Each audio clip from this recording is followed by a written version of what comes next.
All right, you guys, today I'm going to do a react video to Layla Heilpern and Carl Runefelt, right there, the two of them.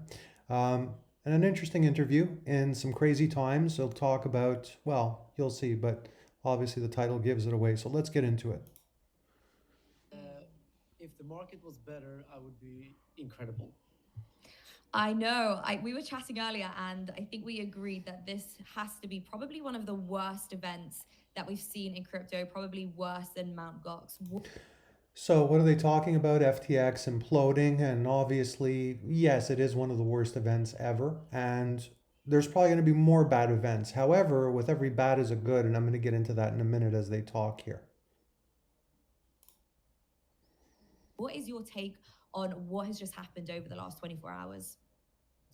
Yeah, so I agree with you here that what's happened here in the past few days could have easily been an episode of the TV show Billions or any other like dramatic American TV series. It's really, really it's mind blowing. Honestly, I made some live streams on my channel in the past couple of days, and So, what surprises me is, and this guy, I think, I mean, I haven't counted his money as a billionaire or worth a billion or close to it. Maybe I'm wrong, but I won't be far off, in terms of his net worth. And he started out working in a supermarket. And long story short, Bitcoin and the crypto revolution made him wealthy. So I find it very hard to believe that he would be so shocked that because in crypto, I mean, I don't think anything is shocking. And I think somebody that sits where he is shouldn't be so shocked. But at the same time, he is young and it is, although the wealth is new for him, the point of the matter is he doesn't have much life experience yet. And when you do, when good things happen early on, you can feel a little bit invincible. And I'm not talking about him specifically, I'm talking really about anybody that would be in that situation. So I guess things maybe could come as more of a shock than you would think, but nothing shocks me in crypto. many times I was sitting there like just speechless. Like I don't even know what to say anymore. Like it's just so huge having the two biggest exchanges clashing like that, and it has major implications for us in crypto. Even if you didn't lose money in FTX, you're losing money all across the board, and even if you didn't, you're still like the damage and the reputational damage of crypto in general could have severe consequences for us for the next couple of years. So So this is one of those things that had to happen. It's like a cleansing in any new industry. With the implosions comes opportunity because the playing field shrinks. People are forced to basically behave better, run their businesses in a better way and be more accountable. And obviously, it also opens up for new innovation to come along and bring crypto to the next level, which really the foundation of it is it's software. And it's really, Bitcoin is what it's all about. That is the anchor, and it's a software play, period. this definitely has the same kind of ring to it, like Mount Gox, Luna, Celsius. I would say the FTX is way worse than Celsius, of course, and maybe even bigger than Luna. In terms of money, I think it's by far. I don't know the exact numbers, but I think the whole FTX thing is worth like 150 billion or something. Like we're That's talking not me. about a Their video lot was of glitching, money by the way. that is just potentially just vanishing right in front of our eyes now. So it's crazy. It is so crazy. And I think this has taken everybody, it's sort of been a shock because I feel like people trusted FTX. They had Tom Brady backing them, they had the Bankman Fried, which we all sort of trust and end up sort of doing an Alex Mashinsky on us. Yeah, I'm very shocked. I've seen these things happen. It's easier for people to get tricked because people that are alive now understand what the internet is, and a portion of us that are alive were, were so before the internet was even a thing. So we may have a different perspective, but the point I'm trying to make is that because the internet came out of nowhere and over a period of time great things happened, it's a lot easier for certain operators in crypto to basically dupe people because people in this day and age have seen great things happen with the internet. So it makes people's judgment a little bit cloudy and it makes it harder for them to decipher, what's real, what's not. And even really the sharpest of people, I mean, can be deceived because let's just say that if there was no internet and if people had not already observed these technological advances that just seem, some of them seem really from out of this world, it would be a little more difficult for something to come along without an internet to achieve the same type of, grandiose deception in some cases. And don't get me wrong, I'm not sitting here calling crypto a scam. I believe in crypto. So that's going, way off the rails. I think what I said speaks for itself. So let's keep going. Happened before, but that FTX would do this, that caught me by surprise, just like anyone else, I think. Fortunately, I didn't have money in FTX. I think I may have had a little bit, but like if it was probably nothing. But I could have easily I could have very easily had a few $1 million there because I have millions of dollars in different exchanges. So Yeah. FTX would have definitely been an exchange I could have trusted with millions of dollars, just like I trust Binance or Bybit or these other exchanges. So there's many things here, and the poetic irony of it all is, it's crypto's supposed to be about decentralization. Well, I think the first biggest step once all this is already in motion to keep it decentralized and to really to mitigate your risk, have a hard wallet. Don't keep your money, your crypto, in the exchanges. And if you need to move the money through the exchanges, that's something else because you can go in and out if you had to, and that makes the likelihood of you having a problem become far more difficult. You're much more unlikely to have a problem, right, than if your money, your crypto sits there for a long period of time. So have a wallet, keep your money there where you can hold it in your hand and you do not have to worry about how, someone is running their exchange until things become 100% peer to peer, true peer to peer without these situations happening and progress is made. So I think it's very scary that FTX went down because who's next?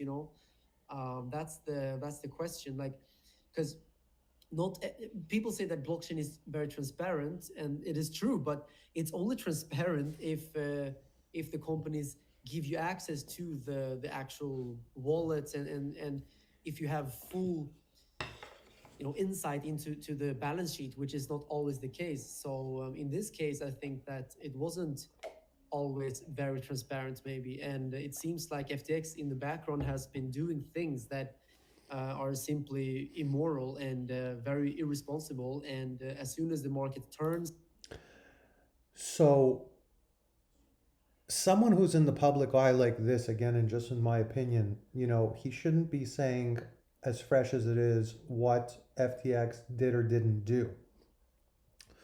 He shouldn't use words like, again, obviously it doesn't look good, but the point is, we don't know for a fact yet exactly what happened. It's likely, perhaps, and you can give your opinion about something, but I think it's too fresh to be using that type of verbiage, but we'll continue. um, it becomes the Celsius effect where it just goes to zero. So that's very, very sad.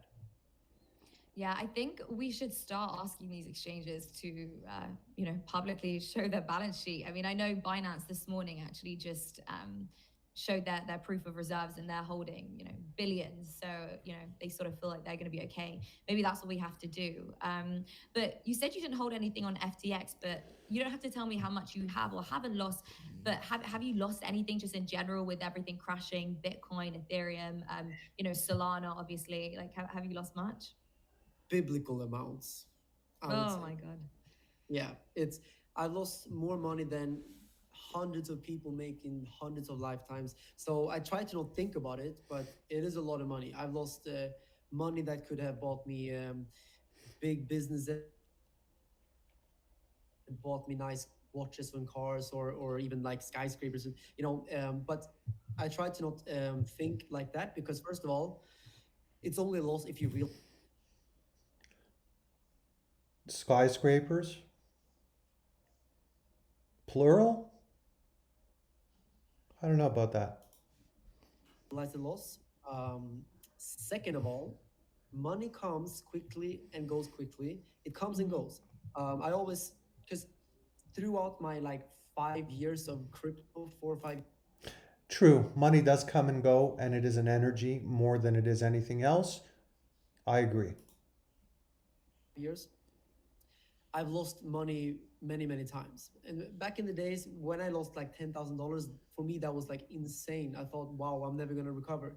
But in the next couple of years, I had one day I made like 100,000. So you lose money, but you can also make money. And I remember in my 20s losing one time well over $100,000, and I thought, that's it, I'm cooked. The truth is, if you have skill and if your mindset is correct, not that you want to lose 100,000 or a few million. The point is, if you have skills, you can always make it back, but you need to keep perspective so that you have the ability to think clearly to make it back. I try to zoom out when these things happen, and realize that as long as you have your health, as long as you have your mind, your Hmm. mindset, and That's very important too. Zoom out. So you can't, when you have a problem, you cannot focus on the problem or the result of what could happen because of it. Instead, you need to zoom in on taking action and getting to the solution and focusing on that and ignoring the actual possible immediate or medium or long term ramifications. Because if you dwell on that, you're zooming in on the wrong thing. You're going to sink your ship. You need to do the opposite of zooming in on that and take action. you're still, I mean, I'm young, you're young, like we have decades in front of us to make money. So I think that it's bad to stare blindly on the losses you make today, because you can easily make 10x that in the future. So but yeah, but it should not go unsaid. I lost a lot of money. Yeah, you're right. An abundance mindset. There's so much more money to make. And I think you're totally right. It's only a loss if you sell. Um, I've lost like hundreds of thousands, but I haven't sold anything. So I'm just, holding tight, waiting for the next bull run, because I think, Bitcoin for sure is going back up. That's inevitable. So what is your biggest holding? Can you tell us what?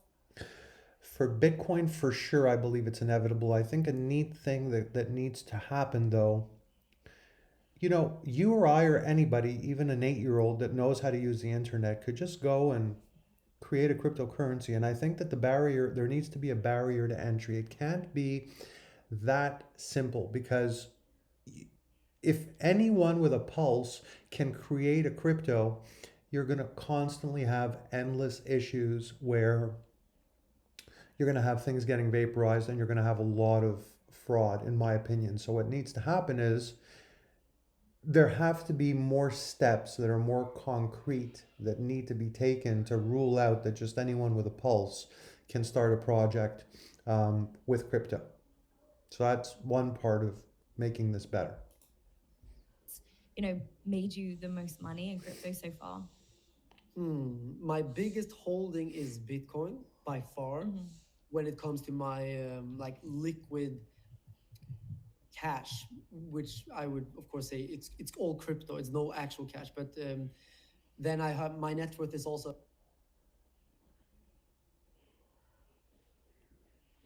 locked up in like equity, or just company valuations. But if you talk about only my liquid cash reserves, it's like 80% Bitcoin, maybe 10% or 15% maybe Ethereum, and then like 5-10% other coins. Right now, at the top of the bull market, it was very different, because I've invested in 400 crypto startups, and at the very top of the bull market, there were some pretty crazy returns where for example, like every now and then I put like maybe $20,000 in a project, and Hmm. at the very top, at the peak of the chart, it could be worth. You know, it's funny the mindset between with people that have made money and people that have challenges. You know, I have people even in different ventures, or people in online marketing that'll come to me after a week or two and say, you know, I haven't seen anything yet. I haven't seen anything happen yet. Well, of course you haven't seen anything happen yet because it just happened. You just got involved and you haven't even invested a lot of money yet. So how could anything, you know, happen? The only time something you see something happen immediately is when you're a prisoner and have a job and are treated as such, a prisoner, meaning your time has the value of X, you're capped at that amount, and here you go. Here's that paycheck for those days or that week. And as a famous man once said, which I agree with, a salary is the drug they give you to kill your dreams, or something to that effect. 6 million, 7 million. I had a few of those examples where I invested in Star Atlas, for example. I put like $15,000 at the top. It was like $4 million. Hmm. So I had some crazy months where their valuations skyrocketed. But as we all know, these times are over since a long time now, and most of that value is gone. But I'm happy that I actually did take some profits out of these investments, at least so I recovered my initial and made some on top of that. But in the bull market, there's a time to make money. Now is the time to build and save and invest cautiously. I don't spray and pray anymore. Yeah. That's for sure. But yeah. So, for those of you that don't know what he means when he says that, it's just a term used when didn't sound too good. You invest in a lot of different businesses and you just hope that a couple of them do well enough that you make money even with the losses within the, you know, dozens of others. Yeah, the only thing I'm buying right now is Bitcoin. I wouldn't touch anything else, especially not Ethereum. Only Bitcoin. So can you talk to us about where the major support is? I know $17,000 was obviously a major support. We broke that, although we have bounced. But where is the major support? And do you think that we're going lower, or do you think we actually already hit the bottom at, I think it was 15? I will say if this doesn't have Bitcoin touch 10 grand, which I've been talking about for months now, I don't want to say nothing will make it touch 10 grand, but they would definitely show a good backbone if it didn't. I'll be very surprised if it doesn't touch 10. $1,500. And today, with all the madness, by the way, what ended up happening? I put out a short this morning, 4,000%. So imagine that Tron, for a moment in time, went from 5, 6 cents to $2.50, which I've been saying for the longest time by the end of 2023 that something would happen that would bring Tron TRX to $1. And I still believe that, by the way. But this was just, it just goes to show you how quickly, another thing I say, you know, how fast things can happen in crypto when the landscape shifts. Well, I've always said that. So on my YouTube channel, when I make my technical analysis, I always By the way, don't forget to subscribe and like and hit the bell if you like the video. And let me know if you guys, if you like this form factor, this longer type of video where I'm just sitting, watching, relaxing with you guys and reacting. say these things like if this, then that. So basically, I've told my audience that if Bitcoin breaks below this like $18,000 support, 19, 18,000, then that is with a very high likelihood going to lead to a drop down to 13 to 11K. And I have no reason to like change that now. Like we broke down to 17, 16, even touched the higher 15s there. So it looks like Bitcoin is heading down towards testing the 13 to 11K region. Is that guaranteed? No, but it really seems like that because the trend is your friend. That's like technical analysis 101. If the trend is going down, it is way likelier that the trend continues down at any point in time rather than randomly Well, the trend is not always your friend, but that's another conversation and for another video. reversing. That said, there will be a reversal at some point, but we need to find the signs and clues for it. For example, it could be a double bottom pattern. That's like one of the best reversal patterns, or a big, beautiful falling wedge, or something that makes us go back up. Or like the best thing would be maybe like an inverse head and shoulders. I love to see those Mhm. break back up. But right now we have nothing like that. So no hope in the next couple of weeks for now. Oh man. So, by the way, the reason why, I'm sure you've all seen it by now, but anyways, the reason why TRX did that jump on on FTX is because Justin Sun came out and said he's going to try and do something to help um, FTX. So obviously, from a marketing standpoint, that got a lot of attention and it got the coin excited on the FTX exchange. I definitely think we're going lower as well. I just think that times are so crazy right now. There's all these weird things happening behind the scenes. You know, we didn't know that Sam Bankman-Fried and FTX's balance sheet. We didn't know they were insolvent. So there's all these weird things happening, and I just don't think we're done. I do agree. I think So many are surprised. I mean, he looked, very not like the kind of guy that would end up in a situation like this, and maybe more will come out in the story. Anyhow, we're at about the 20-minute mark of this video. You could see the title here, so feel free. I think it's about a 50-minute video. Feel free to go and watch it on Laylah Heilpern's channel if you like it. And that's it. I hope to see you again. Thanks for watching, and I will see you on the next video.